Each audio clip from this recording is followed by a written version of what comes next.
ایک شخص آپ کی بارگاہ میں آیا، اس کا نام بھی لکھا ہے کہ ابو سعد عبداللہ بن احمد بن علی۔ اس نے آ کے کہا کہ میری بیٹی مکان کی چھت پہ چڑھی، اس کا نام فاطمہ، اور 16 برس کی اس کی عمر صرف، تو اس کو جن اٹھا کر لے گیا ہے، میری بیٹی کو جن اٹھا کر لے گیا ہے۔ وہ حضرت غوث پاک کی بارگاہ میں آیا، اس نے یہ واقعہ سنایا کہ میری بیٹی کنواری ہے، خوبصورت ہے، چھت پہ چڑھی اور جن لے گیا ہے، میں کیا کروں؟ فرمایا جنگل کی طرف جاؤ، وہاں 5 ٹیلے ہیں، 5ویں ٹیلے کے پاس جا کر بیٹھو اور اپنے گرد ایک دائرہ لکڑی سے کھینچ لینا اور یہ کہنا دائرہ بناتے ہوئے بسم اللہ علی نیت عبد القادر۔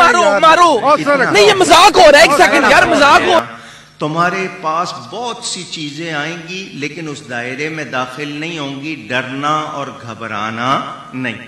اس نے اسی طرح کیا، وہ چلا گیا، دائرہ بنا لیا، جنوں کے گروہ آئے اس کے پاس، بڑی بڑی شکلیں بنا کر آئے، مگر وہ غوث پاک کی بات پر یقین کرتے ہوئے اسی طرح بیٹھا رہا۔ فرمایا بادشاہ آئے گا جنوں کا تمہارے پاس، رات کو آتے رہے دوسرے، صبح جنوں کا بادشاہ آیا اس کے پاس ایک لشکر کے ساتھ، اور وہ دائرے میں داخل نہیں ہوا، اس کے پاس آ کے پوچھا کیسے بیٹھے ہو؟ اس نے کہا مجھے غوث پاک نے بھیجا ہے، حضرت سیدنا شیخ عبد القادر جیلانی نے بھیجا ہے۔ اتنا کہا تو بادشاہ اس شخص کے پاس آ کے زمین پر بیٹھ گیا اور کہنے لگا تمہاری کیا حاجت ہے؟ اس نے ساری بات سنائی تو اس نے اپنے ساتھیوں سے کہا یہ کام کس نے کیا ہے؟ انہوں نے کہا ہمیں نہیں معلوم، ان کا پتہ کرو۔ تو چین، کہاں بغداد اور کہاں چائنا، چین کے ایک جن نے یہ حرکت کی تھی، اس کو پیش کیا گیا، لڑکی اس کے پاس تھی۔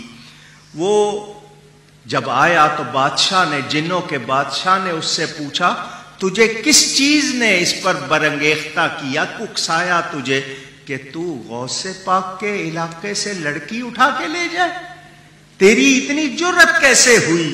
اس نے حکم دیا اس کی گردن اڑا دی جائے، اس کی گردن اڑا دی گئی، بیٹی اس کے حوالے کر دی۔ تو میں نے اس بادشاہ سے کہا تم غوث پاک کا اتنا کہنا مانتے ہو، ان کے نام کا اتنا اثر؟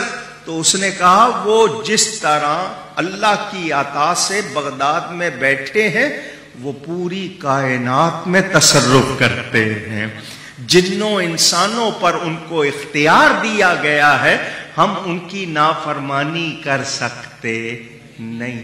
تو جب نبی پاک کے غلاموں کی یہ شان ہے، بچوں کی یہ شان ہے، خود نبی پاک کی کتنی شان ہوگی۔ رات کے سناٹے میں خوفناک جنات میرے حصار کے باہر گزرتے رہے۔ جنات کی شکلیں اس قدر ہیبت ناک تھی کہ مجھ سے دیکھی نہ جاتی تھی۔ سحری کے وقت جنات کا بادشاہ گھوڑے پر سوار آیا، اس کے ارد گرد بھی جنات کا ہجوم تھا۔ حصار کے باہر ہی سے اس نے میری حاجت دریافت کی۔ میں نے بتایا کہ مجھے حضور غوث الاعظم علیہ رحمت اللہ الاکرم نے تمہارے پاس بھیجا ہے۔ اتنا سننا تھا کہ ایک دم وہ گھوڑے سے اتر آیا اور زمین پر بیٹھ گیا۔ دوسرے سارے جنات بھی دائرے کے باہر بیٹھ گئے۔ میں نے اپنی لڑکی کی گمشدگی کا واقعہ سنایا۔ اس نے تمام جنات میں اعلان کیا کہ لڑکی کو کون لے گیا۔ چند ہی لمحوں میں جنات نے ایک چینی جن کو پکڑ کر بطور مجرم حاضر کر دیا۔ جنات کے بادشاہ نے اس سے پوچھا قطب وقت حضرت غوث الاعظم علیہ رحمت اللہ الاکرم کے شہر سے تم نے لڑکی کیوں اٹھائی؟ وہ کانپتے ہوئے بولا علی جا، میں دیکھتے ہی اس پر عاشق ہو گیا تھا۔ بادشاہ نے اس چینی جن کی گردن مارنے کا حکم صادر کیا اور میری پیاری بیٹی فاطمہ میرے سپرد کر دی۔